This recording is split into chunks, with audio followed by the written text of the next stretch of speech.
Existing ingredients may serve new roles in pet food recipes. Making a small change to a pet food formulation can affect everything from palatability to processing to packaging, Amanda Dainton, Ph.D., research project leader for Freshpet, said in her presentation at Petfood Essentials on May 2 in Kansas City, Missouri, USA. To avoid at least part of this hassle, she recommended that pet food formulators reconsider what they already have when considering new product development or formulation changes. If we swap out one ingredient for another, we might have challenges to our processing, as well as having challenges with our packaging, she said. You will be the most successful if you're able to anticipate some of those changes in cascading effects and adapt and be ready to address them, if at all possible. Considering ingredients, she suggested not looking too far. Pet food formulators may find an ingredient already in their inventory that can meet their needs. No need to reinvent the wheel.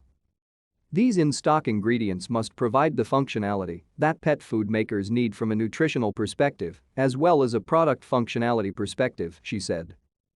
Pet food formulators need to consider proteins and amino acids, fatty acids, fibers, vitamins and minerals.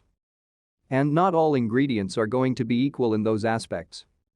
To stay up to date with latest top stories, make sure to subscribe to this YouTube channel by clicking the button above this video. The same is going to be true for product functionality, she said. Some ingredients are very good at holding water. Other ingredients are good at providing a structure matrix. Even though it might be in the simplest way forward to use an ingredient we already have in-house, we must make sure that it's going to provide the functionality we're looking for. Pet food ingredient supply chains. Likewise, pet food makers need to ask current suppliers if they can provide more of that ingredient.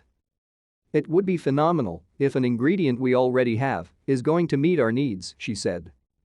But if our supplier doesn't have enough of it to sell to us, it's going to make this a little bit more complicated. It means we might need to source another supplier.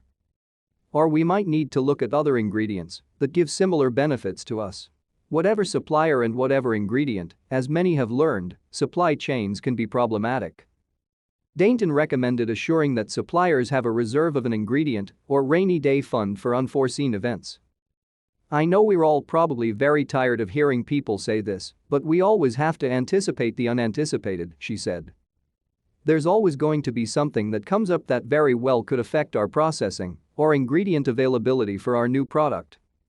The last thing that we want to do is dip into that reserve or extra spare ingredient volume that our suppliers have to help us produce this new product. Like it or not, the new normal seems to include logistics problems, she said.